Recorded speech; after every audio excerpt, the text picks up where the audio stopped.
عايزين تشوفوا يومي الحقيقي؟ اول حاجه المورنينج روتين، بصحى قبل ولادي بنص ساعه، بصلي الفجر وبقرا شويه اذكار وحاجات قبل ما الولاد تصحى، وبعمل مديتيشن لمده مثلا حتى 5 دقائق، حاجه بسيطه، وابدا كده اكتب بس بوينتس على الحاجات اللي ورايا throughout اليوم. الهدف ان انا ببدا اليوم من مكان هادي، من غير دوشه، من غير كركبه، وبحاول ان انا ابقى جراوندد كده وثابته وهاديه قبل ما ابدا اتعامل مع حد. كمان بقيه اليوم بيبقى عندي work boundaries او حدود في الشغل، ما بسيبش الدنيا ماشيه كده وخلاص. وقت السيشنز بعمل موبايلي سايلنت طبعا علشان ما يلخبطنيش او يشغلني. كل ساعتين باخد بريك حقيقيه، ومفيش شغل بعد الساعه 5 أو 6 خالص تماما. اما الولاد بيرجعوا ببقى معاهم هما 100%. مش كل يوم بخلص كل اللي انا كنت مخططه اني اخلصه، وده طبيعي جدا ان بيحصل.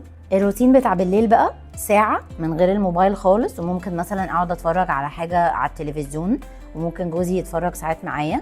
ممكن بعد كده اعمل حاجه سيلف كير لنفسي لمده مثلا نص ساعه، اي حاجه بقى. ممكن مديتيشن برضو تاني، ممكن جورنالينج، ممكن اسمع مثلا ميوزك حاجه بحبها، ممكن اقعد اقرا في كتاب. برضو حاجه مهمه لازم تعرفوها، مش كل يوم باخد نص ساعه لنفسي، ساعات ممكن بيبقوا 5 دقايق، مش شرط بتكون حاجه طويله. الفكره ان انا اخد وقت لنفسي ولو بسيط، لان في ايام بضطر ان انا انام متاخر شويه عن الطبيعي عشان بيكون ورايا حاجات اكتر بكتير. المهم ان ما اخدش الاستثناءات اللي بتحصل دي ان هي القاعده الحقيقيه.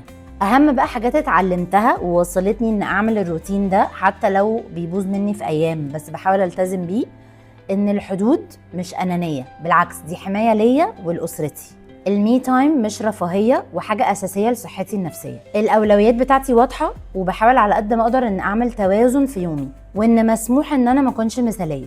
لو عايزه تتعلمي ازاي تحطي حدود للي حواليكي وللحاجات اللي وراكي في اليوم، اكتبي كلمه باوندريز في الكومنتس تحت، وهبعتلك كل التفاصيل على الفري ويبينار اللي هعمله لك الشهر ده عشان يساعدك تتعلمي الحاجات دي.